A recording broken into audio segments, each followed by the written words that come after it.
à vos suffrages. Première raison, c'est notre attachement viscéral à notre canton et plus largement au département.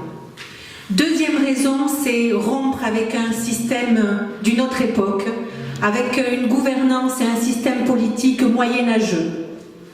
Et troisième raison, c'est que nous souhaitons donner de nouvelles couleurs aux Landes. Henri Emmanuelli est élu député depuis 1978, président du Conseil général des Landes depuis 1982. C'est un pouvoir, une durée de pouvoir très long, un pouvoir autocentré, un pouvoir qui n'est tourné que vers une personne et qui conduit tout naturellement au déclin et au repli sur soi. Pendant ce temps-là, Agenmont a porté des projets structurants et ambitieux. 1999, ouverture de la piscine municipale, et je suis certaine que beaucoup d'entre vous l'utilisent. Montant des travaux, 26 millions de francs, soit 4 millions d'euros. Subvention du Conseil général, 73 000 francs, soit 11 228 euros, 0,26%. 2001, réalisation d'une piste d'athlétisme. 687 600 euros, le montant des travaux. Vous ferez le calcul vous-même.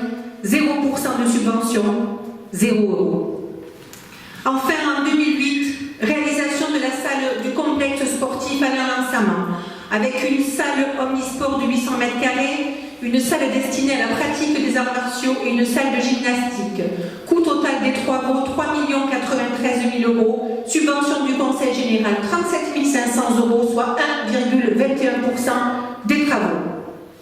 Face à cela, à Saint-Sevé, ici même, réalisation d'un beach volley avec un coût prévisionnel de construction de 299 000 euros, aide du Conseil général 66 000 euros, soit près de 23%. Le maire de Saint-Sevé était Jean-Pierre Dalme, qui était conseiller général, vice-président du Conseil général des Landes. Donc vous voyez, mesdames et messieurs, qu'il y a dans ce département des méthodes scandaleuses, des espèces de visions manichéennes qui tendraient à penser que si l'on appartient à l'obédience socialiste, on est bon, et si on appartient à une autre couleur politique, on est mauvais. Il y a là des méthodes scandaleuses, il y a là 2 poids 2 mesures qui sont absolument intolérables. Dans cette élection, nous nous proposons de développer des pôles de formation supérieure en lien avec les filières industrielles afin de permettre à nos jeunes de trouver des emplois dans ce département et afin de mettre en adéquation les besoins des entrepreneurs et les compétences des jeunes âgés. Aujourd'hui, au classement, et donc ces chiffres sont tous vérifiables, les Landes s'inscrivent à la 74e position sur 95 départements en termes d'offres de places pour des personnes âgées de plus de 75 ans. Le constat, c'est qu'aujourd'hui, il y a 43 000 Landais qui ont plus de 75 ans. La perspective à 2040 est du double. Dans notre grand canton, il y a environ 3 000 personnes qui ont plus de 75 ans. À partir de ce constat, on se rend compte que les Landes offrent 108 places pour 1000 habitants de plus de 75 ans, là où en moyenne, dans les autres départements, c'est 130 places qui sont offertes. Ceci est dû à la volonté du département d'une politique tout EHPAD et d'une politique tout public.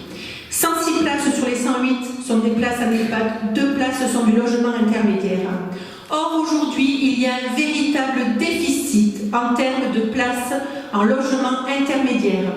Aujourd'hui, la problématique du vieillissement doit être traitée en fonction du degré d'autonomie de nos aînés. Donc, dans cette élection, nous proposons d'être des chefs de file, d'être des rampes de lancement pour permettre un parcours résidentiel à nos aînés.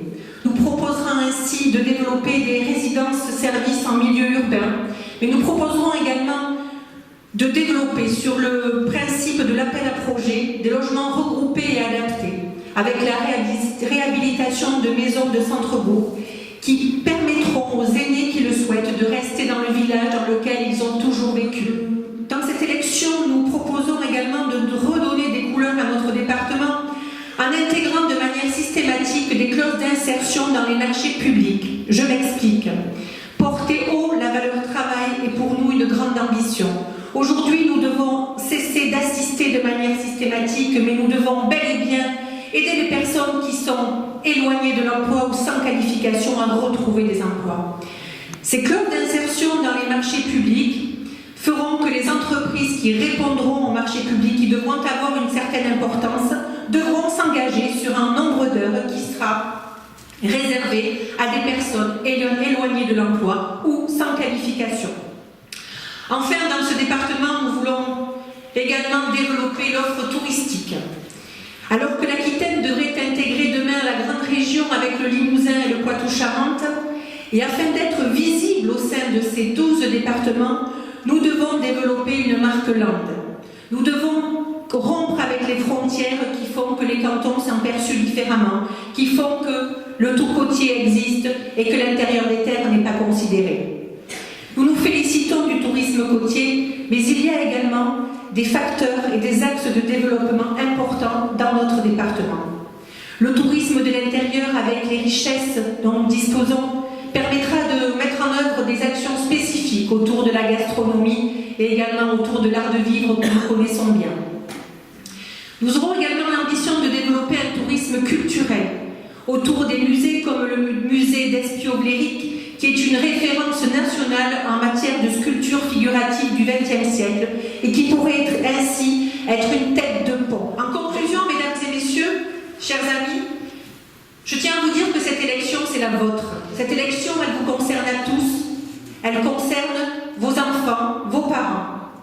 Mesdames et messieurs, pour un département plus fédérateur et moins clivant, pour une nouvelle génération d'élus sincères et déterminés, pour des élus qui portent les intérêts de tous sans exclusive, pour un département pragmatique et non plus dogmatique, pour une nouvelle respiration des Landes, pour réussir le pari de l'avenir, enfin tout simplement pour redonner de la couleur à nos belles Landes. Mesdames et messieurs, je vous invite à voter pour le binôme que nous formons avec Arnaud et de manière plus générale pour Couleur Landes dès dimanche prochain.